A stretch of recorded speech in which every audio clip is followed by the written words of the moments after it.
ماحول کو صاف رکھنے کی تلقین کی گئی ہے، اس طرح ہمیں اپنے خیالات کو پاکیزہ رکھنے کی بھی تلقین کی گئی ہے۔ جب خیالات پاکیزہ ہوں گے تو اچھی صحت ہوگی، جب خیالات گندے ہوں گے، خیالات غلیظ ہوں گے، خیالات کے اندر شہوات ہوں گی، خیالات کے اندر نفرت ہوگی، بغض ہوگا، حسد ہوگا، کینہ ہوگا، تکبر ہوگا، تعلی ہوگی، سرکشی ہوگی، تمرد ہوگا، ریا ہوگی، تصنع ہوگا، بناوٹ ہوگی، یہ ساری بیماریاں ہیں جو ہم اپنے ساتھ پالے ہوئے ہیں، اور ہم سمجھتے ہیں کہ ہم فلاں سے نفرت کرتے ہیں۔ اس کو کیا فرق پڑتا ہے؟ نفرت تو تم کر رہے ہو، حسد کی جلن تمہیں سہنی پڑے گی، اس کو تو نہیں سہنی پڑے گی۔ بغض رکھتے ہو، کینہ رکھتے ہو، نفرت رکھتے ہو، تو ہم کہتے ہیں ہم فلاں سے رکھتے ہیں، میاں فلاں کو کیا فرق ہے؟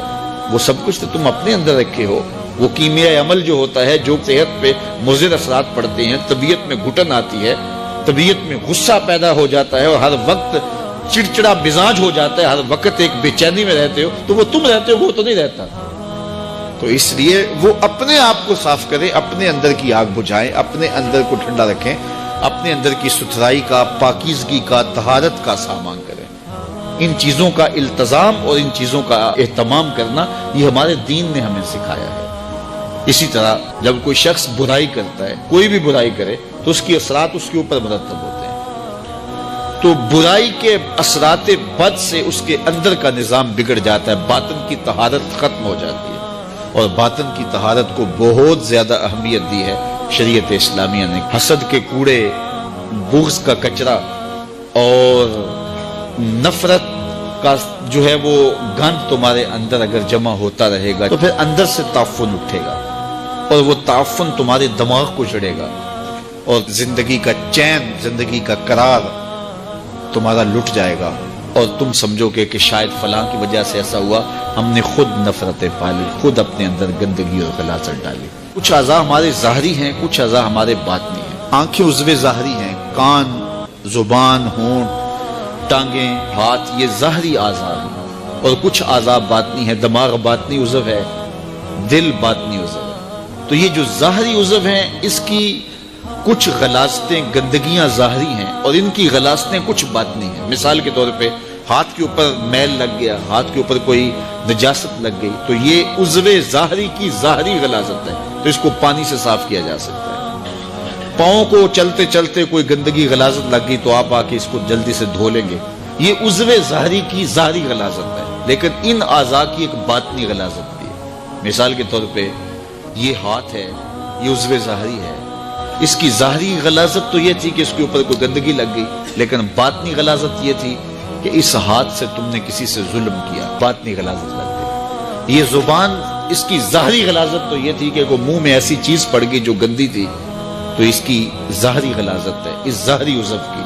لیکن اس ظاہری عضو کی باطنی غلاظت کیا ہے؟ اس زبان سے جھوٹ بول دیا، اس زبان سے بہتان لگا دیا، اس زبان دے دی، اس زبان سے سب و شتم کیا، اس زبان سے کسی کے لیے برا لفظ بول دیا، تو اس عضو ظاہری کی یہ باطنی غلاظت ہے۔ اس طرح یہ آنکھ کی ظاہری غلاظت یہ ہے، اس کے اندر کوئی میل پڑ گئی تو یہ ظاہری غلاظت ہے، لیکن اس آنکھ کو شہوت سے بھر لیا، گوشۂ چشم سے کسی کی تحقیر کی، کسی کی تذلیل کی، تو اس ظاہری عضو کی باطنی غلاظت ہوئی۔ اسی طرح باقی اعضاء بدنیاں ہیں، تو ہر عضو کی جو ظاہری ہے اس کی ایک ظاہری غلاظت ہے، اس کی ایک باطنی غلاظت ہے۔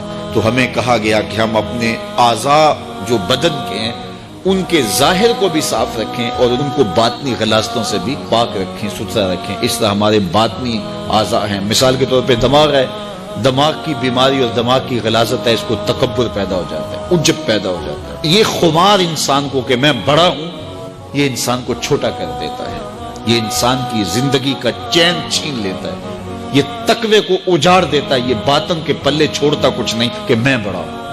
اس کائنات میں سب سے بڑا جرم ہوا یہ ہے کہ ابلیس نے کہا تھا انا خیر منہ، میں بہتر، یہ میں جو تھی اس نے اس کا بیڑا غرق کر دیا۔ جو بڑا ہوتا ہے اس کو بتانا نہیں پڑتا میں بڑا ہوں، لوگ دیکھتے ہیں کہ وہ بڑا ہے۔ بڑائی لفظوں سے نہیں بتائی جاتی، بڑائی کردار کی ہوتی ہے، بڑائی سوچوں کی ہوتی ہے۔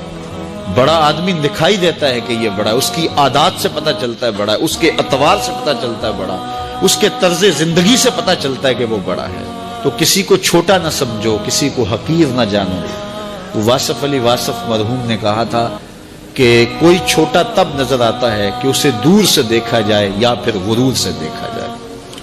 کسی کو قریب سے دیکھیں اور پیار سے دیکھیں تو پھر کوئی چھوٹا نہیں ہوتا۔ کس کو پتھر مارے ناصر کون پرایا ہے، دل کے شیش محل میں ایک ایک چہرہ اپنا لگتا ہے۔ لوگوں سے پیار کرو، لوگوں سے محبت کرو، لوگوں کو قریب کرو، نفرتوں کے سوداگر نہ بنو، محبتوں کی دکان کھولو۔ جہاں تک ممکن ہو لوگوں کی خیر خواہی کرو، اور اگر لوگوں کے لیے خیر خواہی نہیں کر سکتے تو کسی کی بدخواہی بھی نہ کرو۔